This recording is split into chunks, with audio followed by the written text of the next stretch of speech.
தூத்துக்குடி மாவட்டம் திருச்செந்தூர் அருகே கோவில் கொடை விழாவின் போது ஒரு தரப்பு கும்பல் கையில் அரிவாளுடன் இளைஞர் ஒருவரை வெட்ட முயன்ற வீடியோ காட்சிகள் வெளியாகியிருக்கிறது. திடுக்கிடும் சம்பவத்தின் பின்னணி என்ன? குற்றவாளிகள் சிக்குவார்களா?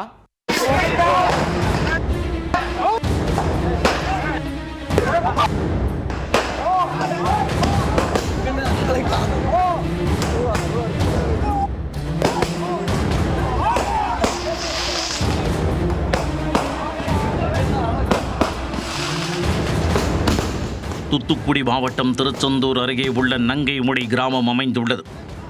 இங்கு கடந்த ஞாயிற்றுக்கிழமை சுடலைமான சுவாமி கோவில் கொடைவிழா கோலாகலமாக தொடங்கியது. செவ்வாய்க்கிழமை இரவு 12 மணி அளவில் நள்ளிரவு பூஜை நடந்துள்ளது. அப்போது அதே ஊரைச் சேர்ந்த இளைஞர்கள் இரு தரப்பினராக பிரிந்து மோதிக்கொண்டுள்ளனர். இதில் சில இளைஞர்கள் கையில் அரிவாளுடன் மற்றொரு இளைஞரை தாக்க முயற்சிக்கின்றனர். அப்போது அங்கு வந்த பெண் ஒருவர் இளைஞரை வெட்ட விடாமல் தடுக்கிறார். இதையடுத்து அங்கிருந்தவர்கள் அவர்களை சமாதானப்படுத்தி அனுப்பி வைக்கின்றனர். போலீசார் வருவதை அறிந்ததும் அந்த கும்பல் அரிவாளுடன் அங்கிருந்து கலைந்து சென்று விட்டது. இந்த காட்சிகள் அனைத்தையும் செல்போனில் பதிவு செய்த நபர் அதை இணையத்தில் வெளியிட்டுள்ளார்.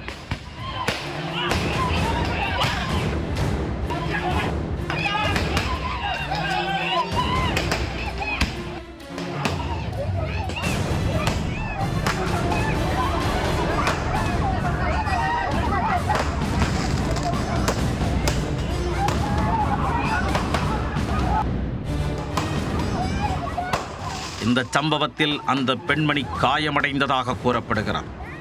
மெஞ்ஞானபுரம் போலீசார் இந்த சம்பவம் குறித்து தீவிரமாக விசாரித்து வருகின்றனர்.